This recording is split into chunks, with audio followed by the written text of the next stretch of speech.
What is going on YouTube? Just in case you didn't know, it's Justin's Case here, and I'm coming at you with PWC Season 8, Week 2 Team Builder against Colton and his Lehigh Valley Phantumps. Colton's team is going to be right over here on the far right-hand side with his nice, powerful team of Celesteela, Staka, Silvally, Dragalge, Braviary, Meowstic, I believe Male. I'm not sure if he's allowed to use both forms, but Garchomp, Buzzwole, Leafeon, Manaphy, and Mega Camerupt.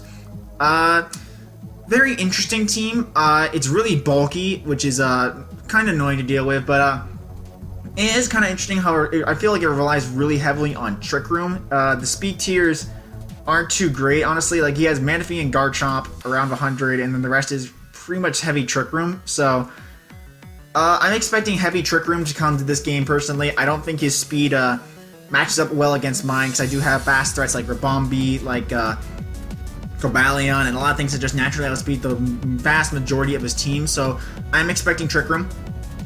I'm expecting several big threats against my team. Celesteela is very annoying for me to deal with personally. Tail Glow Manaphy, or just Tail Glow Manaphy in general, is extremely scary. That's probably his biggest threat to me, personally.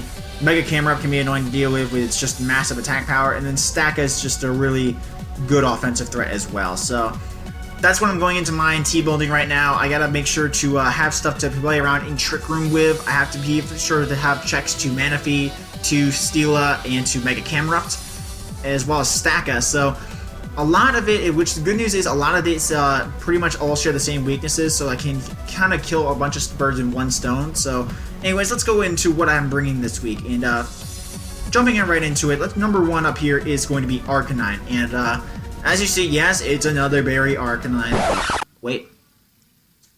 Offensive? What?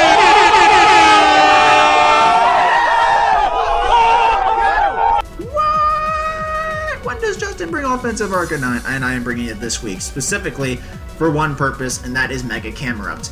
Mega Camerupt is a nuisance to my team, and I feel like he's going to bring it this week to get up rocks against me, so I am not bringing Xatu into this week purely so I can bait in Camerupt to lead off. So Arcanine can beat it 1v1 with Pasho Berry, Natural Gift, Water. Now, this looks great, but however, there is a little bit of an issue though, which annoys me to no end. I had to run Pasho Berry for Natural Gift because the other berries that run Natural Gift Water are unreleased. Because I'm looking down the berry chart right here. Here's what the berries that can run Natural Gift Water. I have them on the fine list, and they're highlighted in orange right here. Hopefully you'll be able to spot them out, but Berry is the most powerful berry that can run Natural Gift Water, but with 100 base power, which would destroy Mega Camerupt, so very easily, but it is unreleased, unfortunately. And then the next berry that has the next highest power is going to be right here with the Nab Berry, which has 90 base power, but unfortunately is also unreleased. What kind of shit is that? So the two most powerful berries that would guarantee get a kill on Mega Camerupt no matter what are unreleased, which leaves me with only two options for HP Water, not HP Water, but Natural Gift Water berries, and that is going to be the, where are you hiding up here, is going to be the Chesto Berry and the Pasho Berry, which means I have to play around this very carefully, and because I'm going to show you a damage count.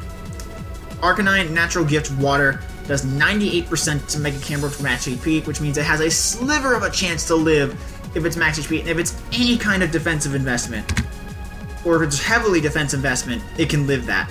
Whereas if it was Berry, well, his days would not be in a great position if he was running the defensive Camerupt. So, it's a really big guessing game. Not really a guessing game, it's a really big hoping game that Camerupt is not going to be defensive this game, so that way I can take him out with Natural Gift Water and prevent rocks. So that is going to be why I'm bringing Arcanine this week this way. I'm hoping also it can do well against Celesteela, as it's going to be a powerful Flare Blitz user this game to deal with Steela. Buzzwole as well as getting Manaphy, hopefully with Wild Charge on the switch. Or if it just comes in, I want to stop it from setting up Tail Glow and don't care about the Arcanine going down anyways. It can be useful to do big damage on Manaphy. So that's going to be the name of the game with Arcanine right there. Next up we have Hoopa Unbound. We are bringing Assault Vest this week mainly because of his big special attacking threats. It can take a hit from Manaphy after +3 Tail Glow, so T-Ball can also be useful to revenge kill it as well. Can live from full a Earthquake from Garchomp without a boosting item, so that means I can kill it with HP Ice potentially, so it's kind of nice to have in the back as well. Dark Pulse, so we can deal with his threats such as Meow Stick to prevent him from doing excessive annoyances with screens. It can also be useful just as a powerful stab move to get hit things like Stack Attacka for nice damage. It's a good powerful move in general. Then lastly, the move is going to be Side Shock, purely for Dragalge. Because this thing, a really big part of why I'm bringing it as Assault Vest is Dragalge. Because Dragalge, Dracos, and Sludge Waves are very annoying to deal with, except for Cobalion. So, and even then, this thing gets Fire Blast. So, I'm going to be bringing AV Hoopa purely to deal with Dragalge, for the most part, in a sense, and as well as Revenge killing Manaphy. So these are the real main two mons I'm bringing it for. Also outspeeds non-Scarf Buzzwole, and as well as speed ties with Braviary if it's not Scarf as well. So, kind of a nice variant. So, I'm hoping Hoopa will put in some work this game. Next up, we have Golden Girl, the Mega Venusaur. Very fat Mega Venu, not surprising, I should say, but there are some key points to this Mega Venu I want to point out here. Min Speed is the big one, because this thing with Min Speed takes Gyro Ball a lot better from Stack Attacka. Let me just pull up the general Stack Attacka Offensive Trick Room versus Venusaur Mega. My Golden Girl, it takes Gyro Balls a lot better than if it was with running Speed Investment, because I put the IVs back in, 38 jumps to 46. That's a huge difference. A huge difference. So Min Speed makes Gyro Ball not a 2-hit KO, especially on attack boosting nature mon. And since I know this is not Z Stack Attacker like the default set would go to, I can make sure I live this thing 100% unless it's a Life Orb variant. And if it's a Life Orb variant, I do have ways to whittle it down very easily with Earthquake and make sure that thing goes down effectively. So I'm hoping Venu's going to put in some work this game. It has a really nice matchup on paper. The other big thing about this is that Venu doesn't have to worry about Z Celesteela, which I'm really surprised Colton didn't set as one of his Z-Mons. Z Celesteela is a massive threat to prepare for paper. Even if you're not going to bring it, it still forces your opponent to prep really hard for it. So, I'm not sure why he doesn't have that as a Z-Mon, but it really helps me this game, so I'm not complaining. So, that helps me out very much this game, and I'm hoping Golden Girl will put in some work now. And next up, we have Deep Eyes Black Dragon. He's not Deep Eyes White Dragon, but he's still a powerful creature from beyond the confines of space, seeking vengeance, as Kaiba would say. But, okay, I'll need to stop for the references. Anyways, does Cure in Black things, Fusion Bolt, big damage, Roost, nice recovery, Earth Power, deals with Stacka very well. It's not going to be running, I'm not running the negative nature, even though it's, would benefit a bit, is because I want the bulk for Manaphy and for his other mon so he can take a hit. The key to this set, though, was Z-Fly, Baden Buzzwole, Gale Buzzwole, unless it's a Scarf variant. And if he's a Scarf variant, the only thing that really kills this thing off is Scarf Superpower, which is a big risk for him to bring, honestly, because if he guesses wrong, or if he goes in, if I switch into Venu on the Superpower, Buzzwole is basically, it's basically done useless. I can just Sledge Bomb it for free, I can Leech Seed it for free, I can do anything I want, I can go into Jellicent and make it invalid. I can just, like, Scarf Buzzwole is a big risk for him. I don't see him bringing it for that reason, and if he does, it honestly could benefit me a lot if it does, because I can abuse that to my own advantage. So, I'm thinking he's going to be bringing more of a bulky variant, because outside of Z-Fly, Buzzwole beats Cure in Black, but we're bringing Z-Fly to bait in the Buzzwole and then take it out in one shot. So, that's going to be the game plan with Cure in Black. I'm hoping it works out well. Next up, we have an old friend coming back in a brand new form. You already know the hero of legend from last season. It's 2.0, or we're about to find out if he's worthy to be 2.0. This set is basically to deal with Garchomp. HP Ice to take it out, 2-hit KO guarantee with this investment, unless it's a bulky variant, or I think it does heal if it's a bulky variant, I'm not quite sure off the top of my head. The Magnet Rise is to make sure I dodge Earthquakes, and Volt Switch for momentum, and then Focus Blast so it can deal with Stack Attacka. So that's the key to the game here. I can also use this to annoy non-Z Tail Glow Manaphy's and Volt Switch out just for continual damage.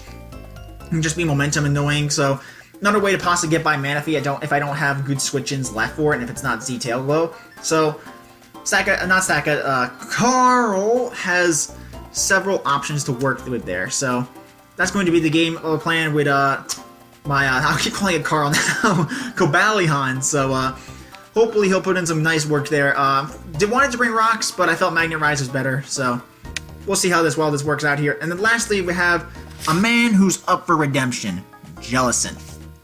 Jellicent, underperformed last week, unfortunately. My own fault. I should have brought Giga Drain over Taunt. because otherwise Seismitoad would not have been that much of an issue, and Hoopa could have cleaned up that game.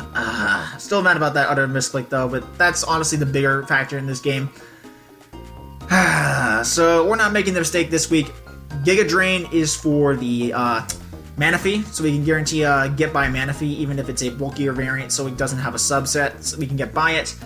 Scald for obvious reasons, Recover for obvious reasons. Sub is the big thing here. I could sub up on mods that don't have ways of getting by this thing, such as Scarf Buzzwole gets me a free sub, which is why I'd rather him bring Scarf Buzzwole, because it's again another thing that can abuse that particularly. We can use this to get up a sub on Celesteela if it's not faster than me, so it can avoid a Leech Seed or a Toxic or the like of that. If it's Giga Drain, he'll probably have a way to beat my sub, but either way, it's good to have just to dodge Leech Seeds and Toxics and potentially get off a burn or free recover off. So that's the idea with Jellicent. Rindo Berry is so that way Z Energy Ball Manaphy or Energy Ball Manaphy with Tail Glow doesn't beat me. And if it's not Energy Ball Manaphy, or if it's not up to +6 max special attack, Jellicent beats Manaphy. Straight up.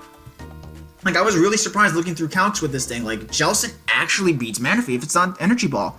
So, I really like Jellicent is a good Manaphy check. It also checks Camerupt really well, as it doesn't care about anything of Camerupt's special attacking arsenal. So, really nice, I gotta say. So, I'm hoping Jellicent will be able to redeem itself after last week, and hopefully I'll be able to redeem myself after that loss last week. So, hopefully we'll see how well this goes. Plan is to lead off probably with Arcanine and get rid of Camerupt, and then work his team down from there. So we'll see how well this goes. Thank you guys so much for watching, and PWC link will be down in the description, as well as Colton's channel. Colton's a very good battler, and you should definitely check him out, and we'll see you guys next time with the battle. Bye-bye.